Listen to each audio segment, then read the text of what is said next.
نحمده ونصلي على رسوله الكريم أما بعد فأعوذ بالله من الشيطان الرجيم بسم الله الرحمن الرحيم الحمد لله فاطر السماوات والأرض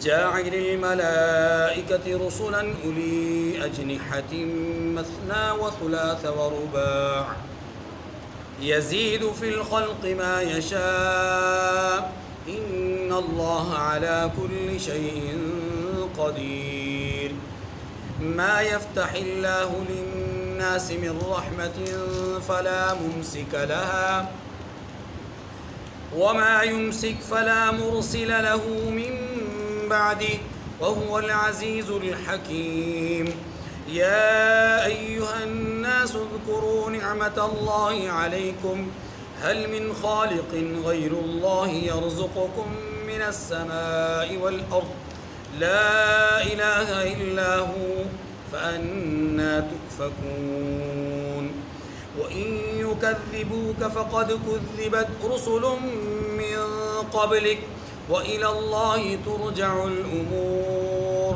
يا أيها الناس إن وعد الله حق فلا تغرنكم الحياة الدنيا ولا يغرنكم بالله الغرور إن الشيطان لكم عدو فاتخذوه عدوا إنما يدعو حزبه ليكونوا من أصحاب السعير الذين كفروا لهم عذاب شديد والذين آمنوا وعملوا الصالحات لهم مغفرة وأجر كبير صدق الله العظيم. سورہ فاطر کی آیت نمبر 1 سے آیت نمبر 7 تک آپ کے سامنے تلاوت ہوئی. یہ سورہ مبارکہ مکی صورت ہے، 45 آیات اور اس کے 5 رکوعات ہیں. یہ ان 5 صورتوں میں سے آخری صورت ہے جس کی ابتدا الحمد سے ہو رہی ہے.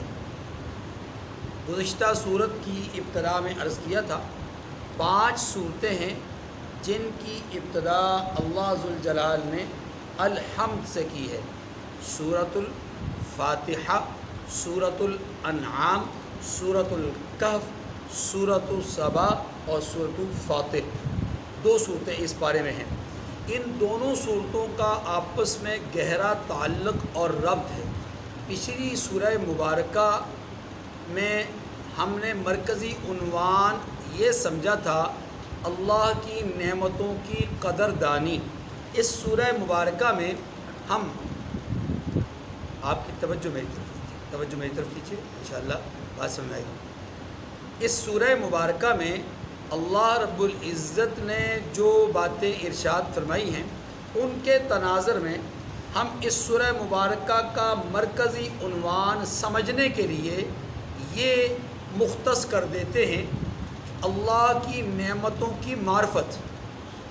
اللہ کی نعمتوں کی، پچھلی سورہ مبارکہ میں اللہ کی نعمتوں کی قدر بیان ہوئی.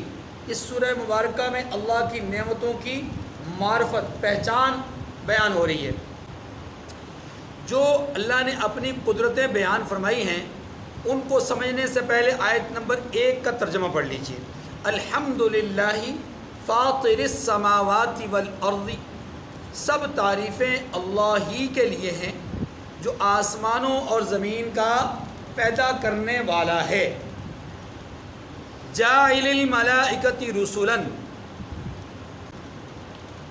فرشتوں کو قاصد بنانے والا ہے. اولی اجنحۃ مثنی و ثلاث و رباع، جن کے 2 اور 3 اور 4 پر ہیں. یزید فی الخلق ما یشاء، وہ مخلوقات میں جو چاہتا ہے بڑھاتا ہے. ان اللہ علی کل شیء قدیر، بے شک اللہ ہر چیز پر قادر ہے. اس پہلی آیت میں 3 باتیں سمجھیے.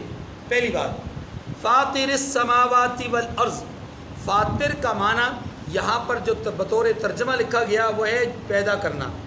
تمام تعریفیں اس ذات کے لیے جو آسمانوں اور زمینوں کو پیدا کرنے والا، بنانے والا، تخلیق کرنے والا ہے. اب یہ بات سمجھیے کہ قرآن مجید میں اللہ تبارک و تعالیٰ کی جو صفت ہے تخلیق کرنے کی، پیدا کرنے کی جو صفت ہے، اس کے متعلق قرآن پاک نے مختلف الفاظ استعمال کیے ہیں. کبھی قرآن پاک یہ کہتا ہے بدیع السماوات والارض، اس کا معنی بھی یہی ہے آسمانوں اور زمین کا پیدا کرنے والا. فاطر السماوات والارض، آسمانوں اور زمینوں کا پیدا کرنے والا. خالق السماوات والارض، زمینوں اور آسمانوں کا پیدا کرنے والا. یہ بات سمجھ آ گئی. اب یہ جو تین طرح کے الفاظ ہیں بدیع، فاطر اور خالق، ان تینوں کے معنی سرسری طور پر پیدا کرنا کر دیتے ہیں، بنانے والا، پیدا کرنے والا. لیکن تھوڑا تھوڑا فرق ہے، تھوڑا تھوڑا. جب اس کائنات کا نظام نہیں تھا، کائنات رنگ و بو کو اللہ نے پیدا نہیں کیا تھا، تو اللہ وحدہ لا شریک اکیلے تھے، اللہ کے سوا کچھ نہیں تھا. پھر اللہ نے اپنے امر کن سے چیزوں کے لیے مادوں کو پیدا کیا. چیزوں کے لیے، میں لفظ استعمال کر رہا ہوں، چیزوں کے لیے مادوں کو پیدا کیا. انسان کو مثال کے طور پہ بنایا 4 مادوں سے، آگ، پانی، ہوا، مٹی. نسبت کی مٹی کی طرف. جنات کو بنایا، نسبت کی آگ کی طرف. حالانکہ ان میں بھی پانی کا استعمال ہوا، ان میں بھی دوسرے مادوں کا استعمال ہوا، لیکن غلبہ وہاں پر کس کا تھا؟ آگ کا. فرشتوں کی تخلیق ہوئی نور سے، خاص نور سے. یہ جو خاص نور ہے پہلے یہ بھی نہیں تھا. پھر اس نور کو بنایا، نور سے پھر فرشتوں کو بنایا. مٹی تھی نہیں، مٹی کو بنایا، مٹی سے انسان کو بنایا. آگ تھی نہیں، آگ سے پہلے آگ کو بنایا، پھر آگ سے. اب یہ سمجھیں آگ مادہ ہے، مٹی مادہ ہے، نور مادہ ہے. یہ جو مادہ ہے اس مادے کو اللہ نے پہلے بنایا، پھر اس مادے سے دوسری شے کو بنایا. تو جو چیز پہلے سے وجود پذیر نہیں تھی، جو چیز، جس چیز کو پہلے سے وجود نہیں ملا ہوا تھا، اب اس کو وجود دیا.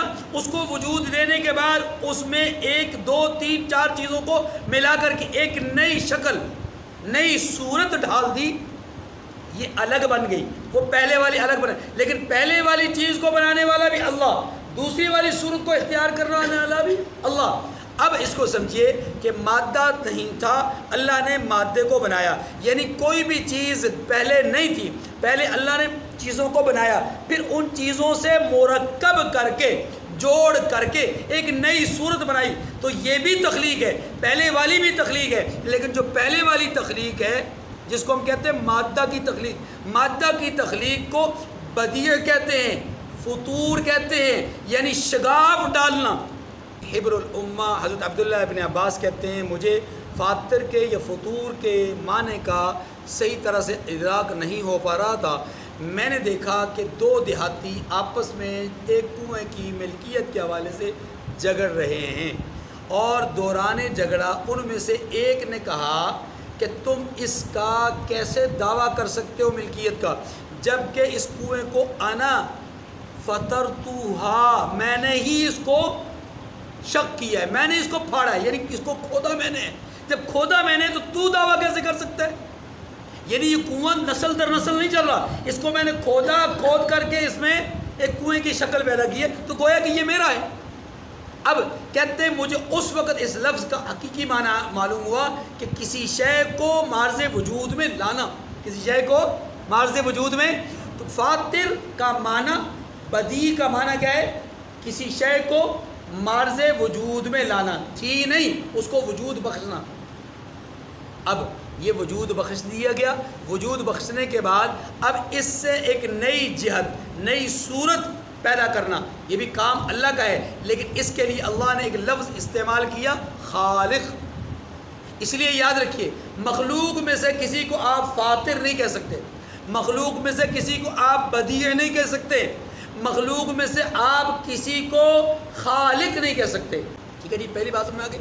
الحمدللہ فاطر السماوات والارض، تمام تعریفیں اس ذات کے لیے ہیں جو آسمانوں اور زمینوں کا مادہ بنانے والا ہے. یہاں پر معنی یہ ہوگا جو آسمانوں اور زمینوں کا مادہ بنانے والا، اصل پانے کے بعد. لیکن چونکہ آسمان اور زمین کا مادہ بھی اس نے بنایا، اس مادے سے آسمان اور زمین کو بنایا بھی اسی نے، اس لیے یہاں پر بدیع یا فاطر کا جو معنی ہوگا وہ خالق کے ہی معنی میں ہوگا کہ تمام تعریفیں اس ذات کے لیے جس نے آسمان اور زمین کو پیدا کیا. پہلی بات سمجھ آ گئی. دوسری بات، جاعل الملائکۃ رسلا اولی اجنحۃ مثنی وثلاث ورباع، فرشتوں کو قاصد بنانے والا ہے. کیا معنی؟ فرشتوں کو اللہ پیغمبر بنانے والا ہے. قاصد بمعنی پیغام لے کر کے آنے والا. یہ پیغام نبیوں کے پاس بھی آتا ہے، توجہ کیجیے گا، یہ پیغام لے کر کے فرشتے نبی کے پاس بھی آتے ہیں، اور یہ فرشتہ صرف ایک ہی ہے، وہ جناب جبرائیل امین علیہ السلام. البتہ اللہ کی طرف سے دوسرے فرشتے بھی قاصد ہیں. وہ کس چیز کا قصد کرتے ہیں، کیا چیز وہ لے کر آتے ہیں؟ وہ اللہ کا حکم تکوینی لے کر آتے ہیں. جبرائیل امین حکم تشریعی لے کر آتے ہیں، اور دیگر فرشتے حکم تکوینی، بارش کے نزول کا حکم لے کر آتے ہیں، زلزلوں کا، مصیبتوں کا، پریشانیوں کا، آفتوں کا، یا ان کے ٹلنے کا یا ان کے لانے کا حکم لے کر آتے ہیں. یہ تکوینی امور ہیں، اور تکوینی امور لانے والے بھی فرشتے ہیں. اس لیے ایک نہیں، اللہ کے قاصد فرشتے بہت زیادہ ہیں. اچھا، پھر اگلی بات یہ سمجھیے، اللہ تبارک و تعالیٰ نے فرشتوں کو 7 اقسام میں تقسیم کیا ہے، اور ان کے بھی اپنے اپنے درجات ہیں. سب سے بلند ترین درجہ 4 فرشتوں کا ہے، جبرائیل، میکائیل، اسرافیل، اسرافیل.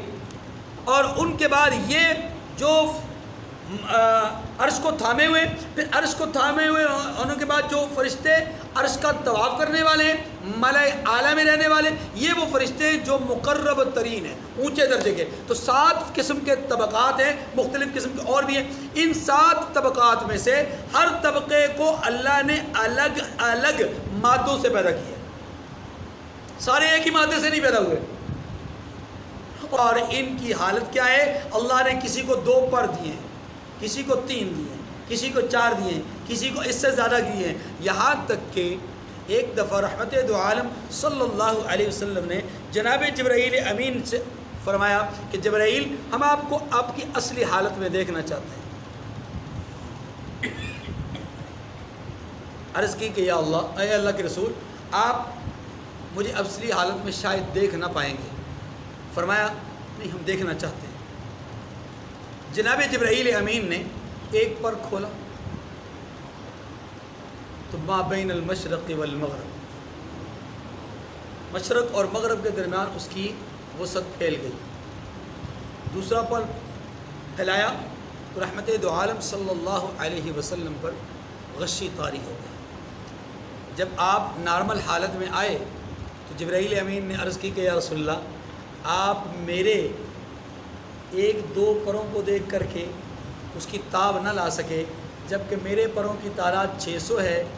اس فرشتے کو آپ کیسے دیکھ پائیں گے جس فرشتے کے پروں کی تعداد 10,000 پر ہے؟ میکائیل.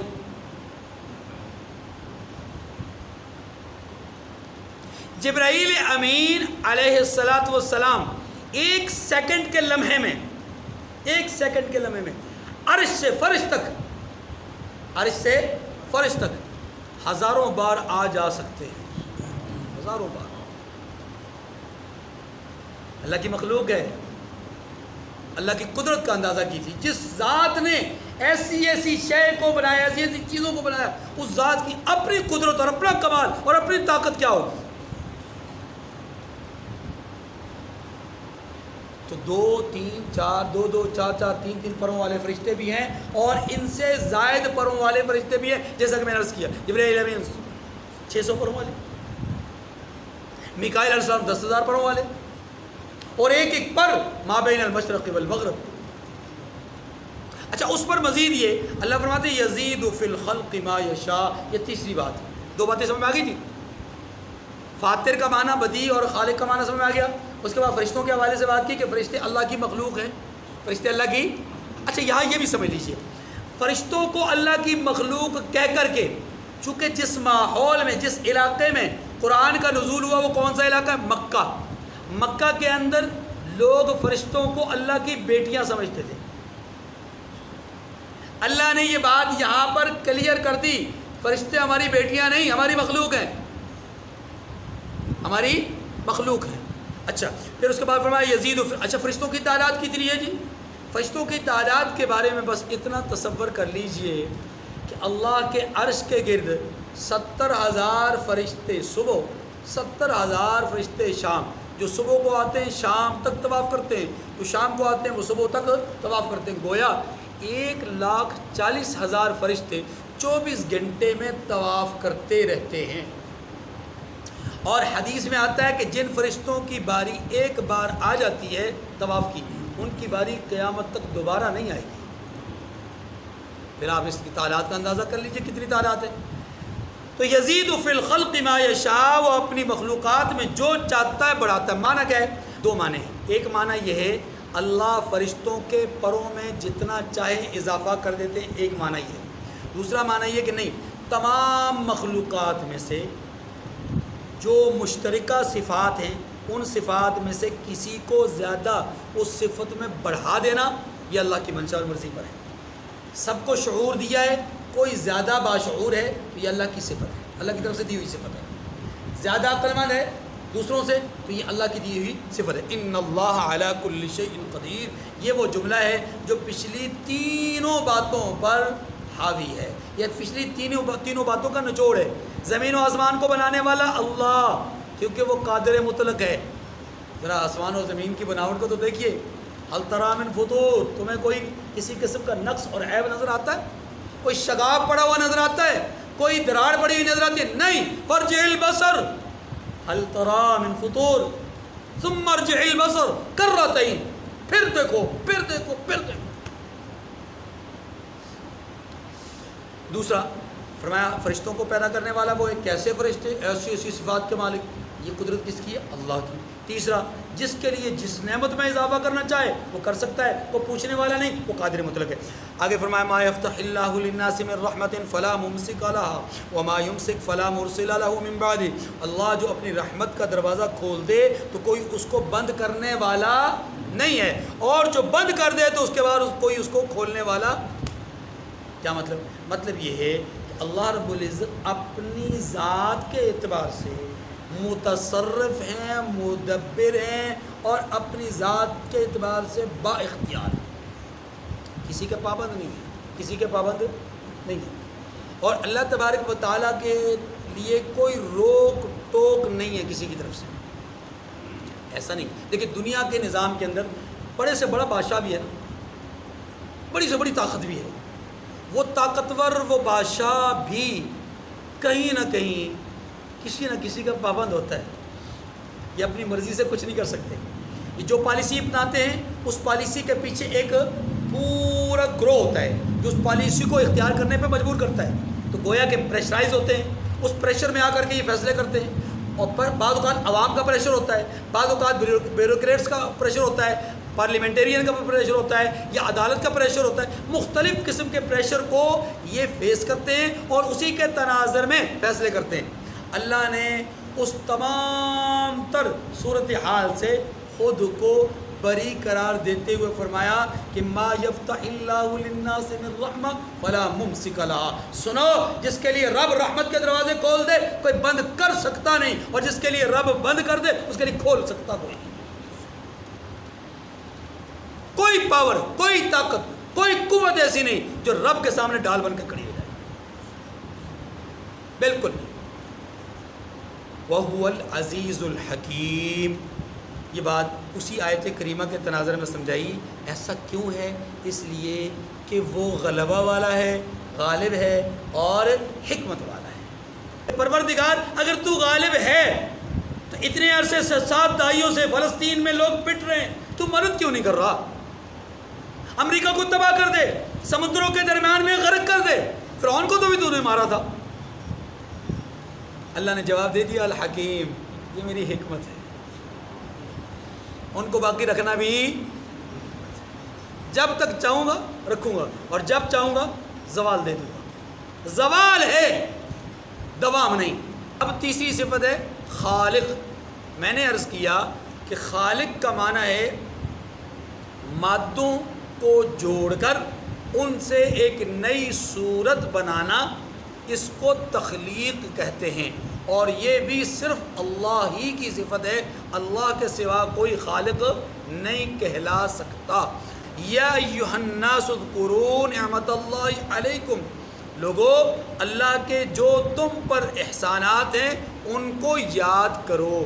اللہ کے احسانات کو یاد کرنے کا معنی کیا ہے؟ اللہ کی نعمتوں کا شکر ادا کرنا۔ اللہ کی جو جسمانی روحانی نعمتیں انسان کو حاصل ہیں، ان نعمتوں پر شکر ادا کرنا، یہ اللہ کی نعمتوں کو یاد کرنا ہے۔ اگر کوئی آدمی صرف نعمتوں کا نام لیتا رہے، زندگی، سانس، آنکھیں، کان، ناک، ان نعمتوں کا صرف تذکرہ کرتا رہے تو یہ مقصود نہیں ہے، بلکہ مقصود یہ ہے کہ آنکھ سے وہ کچھ دیکھے جو اللہ کی مرضی کے مطابق ہے، کان سے وہ کچھ سنے جو اللہ کی مرضی کے مطابق ہے، الی آخری دیگر انعامات اور دین نعمتوں کو بھی اسی طرح دیکھ لیجیے۔ فرمایا کہ تم پر جو احسانات ہیں انہیں یاد کرو، یعنی ان کا شکر ادا کرو۔ حل من خالق غیر اللہ یرزقکم من السماء والارض، کیا اللہ کے سوا کوئی اور خالق ہے جو تمہیں آسمان و زمین سے رزق دیتا ہو؟ یہ اللہ نے سوالیہ انداز اختیار کیا ہے اللہ کے سوا کوئی اور خالق جو تمہیں آسمان و، اس سے پتہ چلا کہ جو خالق ہے وہی رازق ہے، جو خالق ہے وہی رازق ہے۔ یہی بات ابتدا میں عرض کی تھی کہ دیکھیے، گزشتہ درس میں عرض کی تھی کہ دیکھیے جو خالق ہے ہم اس کو صرف خالق نہیں مانتے۔ مشرکین اللہ کو خالق مانتے تھے، مشرکین اللہ کو الہ مانتے تھے۔ مشرکین کا ہم سے علیحدگی کا معاملہ کس چیز میں جا کے بنا کہ اللہ نے چیزوں کو بنایا۔ ہم یہ کہتے ہیں، عقیدہ ہمارا یہ ہے کہ چیزوں کو بنا کر اللہ نے چھوڑ نہیں دیا، اللہ بے اختیار نہیں ہو گیا، بلکہ چیزوں کو بنا کر اللہ ان کی تدبیر بھی کرتا ہے، ان کو پروان بھی چڑھاتا ہے، ان کو بڑھاتا بھی ہے، ان کو گھٹاتا بھی ہے، ان کو جو ہے وہ عروج بھی دیتا ہے، انہیں زوال بھی دیتا ہے۔ گویا کمی لانا یا اضافہ کرنا یہ اسی کی صفت ہے، اس کے سوا کسی اور کی صفت، یہ ہمارا عقیدہ اور نظریہ۔ اسی کو ہم اللہ کی ذات کے حوالے سے یہ کہتے ہیں کہ متصرف الامور، یعنی معاملات کے اندر تصرف کرنا یہ صرف اللہ کی صفت ہے، اللہ کے سوا کسی اور کی۔ مشرکین یہ کہتے تھے کہ نہیں، اللہ خالق ہے، اللہ الہ ہے، اللہ معبود ہے، لیکن اللہ نے چیزوں کو بنایا، بنا کر کے فلاں کو فلاں کے سپرد، فلاں چیز کو فلاں کے سپرد، فلاں عمل کو فلاں کے سپرد، فلاں چیز کو فلاں کے سپرد کر دیا۔ یوں وہ بتوں کو اللہ کی الوہیت اور خالقیت کے بعد اللہ کے تصرف میں شریک سمجھتے تھے کہ وہ متصرف الامور ہیں، اللہ متصرف الامور نہیں۔ اللہ تدبیر نہیں کرتے، اب یہ فلاں فلاں بت فلاں فلاں عمل میں تدبیر کرتے ہیں۔ یہی وہ چیز ہے جہاں سے مومن اور مشرک کا فرق ہو جاتا ہے۔ وہ اسی لیے مشرک ہے کہ وہ چیزوں میں متصرف بتوں کو سمجھتے ہیں، غیر کو سمجھتے ہیں۔ اللہ کیا کہتے ہیں؟ حل من خالق غیر اللہ، اللہ کو چھوڑ کر کوئی اور خالق ہے؟ خالق ہی کوئی نہیں۔ جب تمہارا عقیدہ یہ ہے کہ خالق کوئی نہیں، تو پھر یہ تصور کیوں کرتے ہو کہ فلاں بت رزق دیتا ہے، فلاں بت کامیابی دیتا ہے، فلاں بت باغوں میں پھل زیادہ بڑھاتا ہے، فلاں بت کی وجہ سے تجارت میں کامیابی ہوتی ہے؟ نہیں، یرزقکم من السماء والارض۔ جب اللہ کے سوا کوئی خالق نہیں تو پھر رازق کیوں کسی اور کو تصور کرتے ہو جو اللہ کے علاوہ زمین و آسمان میں سے تمہیں رزق پہنچاتا ہو؟ نہیں، کوئی اور رزق دینے والا بھی جیسے خالق کوئی اور نہیں ہے، تمہارا عقیدہ بھی ہے، تو رازق بھی کوئی اور۔ لا الہ الا ہو، اللہ کے سوا کوئی نہیں رازق ہونے میں، اللہ کے سوا کوئی نہیں خالق ہونے میں، اللہ کے سوا کوئی نہیں معبود ہونے میں، اللہ کے سوا کوئی نہیں مالک ہونے میں۔ فَأَنَّا تُؤْفَكُونَ، کہاں بھٹکے جا رہے ہو؟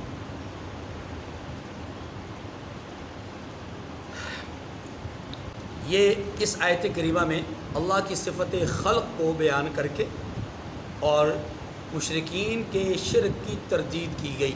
اب اگلی بات، رسول اللہ صلی اللہ علیہ وسلم کے لیے ضمنی طور پر تسلی کے کلمات ہیں کہ محبوب یہ لوگ آپ کو جھٹلا رہے ہیں، آپ پہلے نبی نہیں جن کو جھٹلایا جا رہا ہے، آپ سے پہلے 1.25 لاکھ نبیوں کو جھٹلایا گیا۔ وَإِن يُكَذِّبُوكَ فَقَدْ كُذِّبَتْ رُسُلٌ مِّن قَبْلِكَ، اگر یہ لوگ آپ کو جھٹلائیں تو آپ سے پہلے بھی پیغمبر جھٹلائے گئے ہیں۔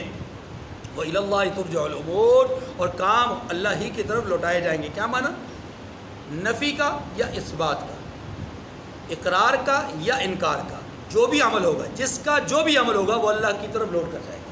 معنی یہ کہ اللہ کے پاس وہ درج ہوگا، کل قیامت کے دن اس پر محاسبہ ہوگا۔ یہ بات ختم۔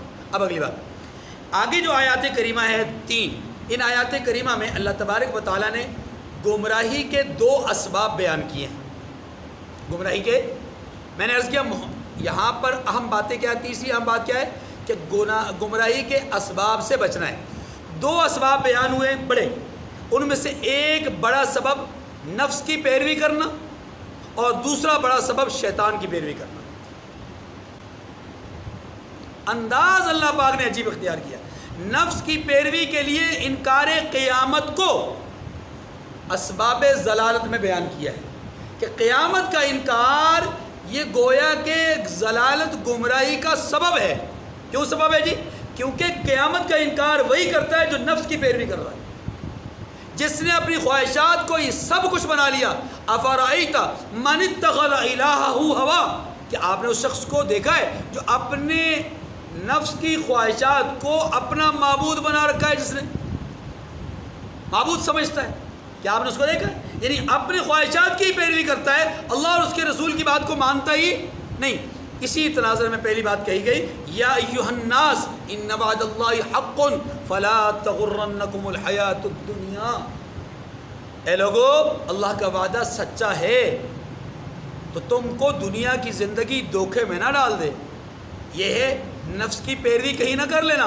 اگر نفس کی پیروی کرو گے دنیا کے دھوکے میں مبتلا ہو جاؤ گے، اور جب تم دنیا کے دھوکے میں مبتلا ہو گے پھر دنیا کو ہی سب کچھ سمجھو گے، آخرت کا انکار کر بیٹھو گے۔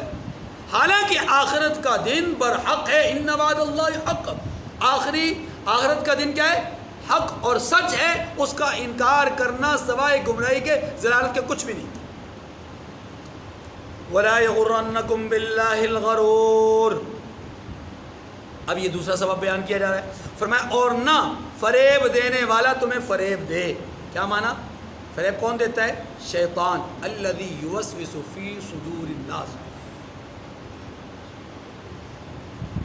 یہ انسانوں کے دلوں میں وسوسے پیدا کرتا ہے۔ اور یہ وہ بدبخت ہے جس نے کہا تھا لَأُغْوِيَنَّهُمْ أَجْمَعِينَ، میں ان سارے انسانوں کو گمراہ کروں گا، اِلَّا عِبَادَكَ الصَّالِحِينَ، سوائے تیرے نیک بندوں کے۔ اس نے کہا تھا لَأَقْعُدَنَّ لَهُمْ صِرَاطَكَ الْمُسْتَقِيمَ، میں تیری سیدھی راہ کے دائیں بائیں ان کے لیے گھات لگا کے بیٹھ جاؤں گا، اور ایسی گھات لگاؤں گا کہ انہیں اوپر سے، نیچے سے، دائیں سے، بائیں سے، آگے سے، پیچھے سے، ہر طرف سے وار کروں گا۔ اور اس وار کے نتیجے میں میں ان کو ضرور بالضرور گمراہ کروں گا۔ پچھلی سورہ مبارکہ میں وہ آیت کریمہ ہمارے سامنے آئی، وَلَقَدْ صَدَّقَ عَلَيْهِمْ إِبْلِيسُ ظَنَّهُ فَاتَّبَعُوهُ، ابلیس نے جو کچھ کہا ان لوگوں پر ابلیس نے اپنا حملہ کیا اور انہوں نے ابلیس کو سچا کر دکھایا۔ یعنی انسانوں نے ابلیس کا کہا مانا، نتیجہ یہ ہوا کہ ابلیس سچا ہو گیا۔ اور یہی ابلیس جس کے کہنے پر لوگ گمراہ ہو رہے، یہی قیامت کے دن ان لوگوں سے کہے گا فَلَا تَلُومُونِي وَلُومُوا أَنفُسَكُمْ، ایک وعدہ میرا تھا، ایک وعدہ اللہ کا تھا، تم نے میرے وعدے کو قبول کر لیا، اللہ کے وعدے کو چھوڑ دیا، اب تم مجھے ملامت نہ کرو، تمہارا اپنا نقصان، تمہارا اپنا قصور ہے۔ اللہ پاک فرماتے ہیں اِنَّهُ لَكُمْ عَدُوٌّ مُّبِينٌ، یہ تمہارا کھلا دشمن ہے۔ اے لوگو اس کو اپنا فاتخذوہ عدوا، اس کو اپنا دشمن سمجھو. لا تتخذوا عدوی وعدوکم اولیاء، اس میں سر فہرست شیطان آتا ہے. لا تتبعوا خطوات الشیطان، شیطان کی پیروی مت کرو، شیطان کا کہا مت مانو. کیوں؟ اس لیے کہ شیطان ہی وہ ہے جس نے تمہارے ابا حضرت آدم علیہ السلام کو دھوکہ دیا تھا. شیطان ہی وہ ہے جس نے اللہ کے سامنے اکڑ کا مظاہرہ کیا تھا. شیطان ہی وہ ہے جسے اللہ نے اس کائنات میں سب سے پہلے راندہ درگاہ کیا تھا. شیطان ہی وہ ہے جس نے قسم کھائی تھی کہ میں انسانوں کو گمراہ کر کے چھوڑوں گا. اے لوگو، اللہ کے فرستادہ، اللہ کے قاصدین، اللہ کے رسولوں کی بات کو مانو اور ان کا کہا مان کر اللہ کو سچا کر دکھاؤ، شیطان کو جھوٹا ثابت کرو. لیکن حقیقت حال یہ ہے کہ لوگوں نے شیطان کو سچا کر دکھایا، اللہ کو جھوٹا کر دکھایا. اللہ نے اسی بات کی طرف اشارہ فرمایا وَلَا يَغُرَّنَّكُمْ بِاللَّهِ الْغَرُورُ، اور شیطان یعنی فریب دینے والا تمہیں فریب میں مبتلا نہ کرے. کیوں؟ اس لیے کہ یہ فریب دینے والا کون ہے؟ شیطان. ان الشیطان لکم عدو، اے لوگو شیطان تمہارا دشمن ہے. فاتخذوہ عدوا، تم بھی اسے دشمن ہی سمجھو. انما يدعو حزبہ لیکونوا من اصحاب السعیر، وہ اپنے گروہ کو بلاتا ہے تاکہ وہ دوزخ والوں میں ہوں. کیا معنی؟ معنی یہ کہ وہ لوگوں کو اپنے گروہ میں شامل کرتا ہے تاکہ اس کے ساتھ دوزخ میں جانے والوں کی تعداد بڑھ جائے. اور یہ فطرت ہے. یہ کیا ہے؟ مخلوق کی فطرت ہے. صرف انسانوں کی نہیں، صرف جنات کی نہیں، مخلوق کی، تمام مخلوقات کی یہ فطرت ہے کہ ان کو اپنے پیچھے دوسرے مخلوق کو یا دوسرے لوگوں کو چلانا اچھا لگتا ہے. تو شیطان یہ چاہتا ہے کہ میں جہنمیوں کا لیڈر بنوں، اور میں نے تو چونکہ جہنم میں جانا ہی جانا ہے، تو میرے ساتھ بہت بڑا امبو ہو، بہت بڑا لشکر ہو، بہت بڑی جماعت ہو. اسی لیے اللہ فرماتے ہیں انما یدعو حزبہ، وہ اپنی جماعت کو بلاتا ہے، اپنے گروہ کو بلاتا ہے. معنی یہ کہ وہ اپنے لیے گروہ جمع کر رہا ہے. کیوں؟ تاکہ لیکونوا من اصحاب السعیر، تاکہ وہ گروہ بھی اس کے ساتھ کہا جائے جہنم میں. فرمایا الذین کفروا لهم عذاب شدید. اللہ تعالیٰ نے نتیجے کے طور پر دو گروہوں کا ذکر فرمایا. فرمایا جنہوں نے کفر کیا ان کے لیے سخت عذاب ہے. والذین آمنوا وعملوا الصالحات، اور جو ایمان لائے اور عمل نیک کرتے رہے ان کے لیے بخشش ہے. واجر کبیر، اور بڑا اجر اور بڑا ثواب ہے. تو بھائی نفسانی خواہشات یا شیطانی خواہشات، اللہ تبارک و تعالیٰ نے ان دونوں کو اسباب ضلالت میں سے گنوایا ہے. اللہ تبارک و تعالیٰ مجھے اور آپ کو سمجھنے کی توفیق نصیب فرمائے اور عمل کرنے کی توفیق نصیب فرمائے. وآخر دعوانا الحمدللہ رب العالمین.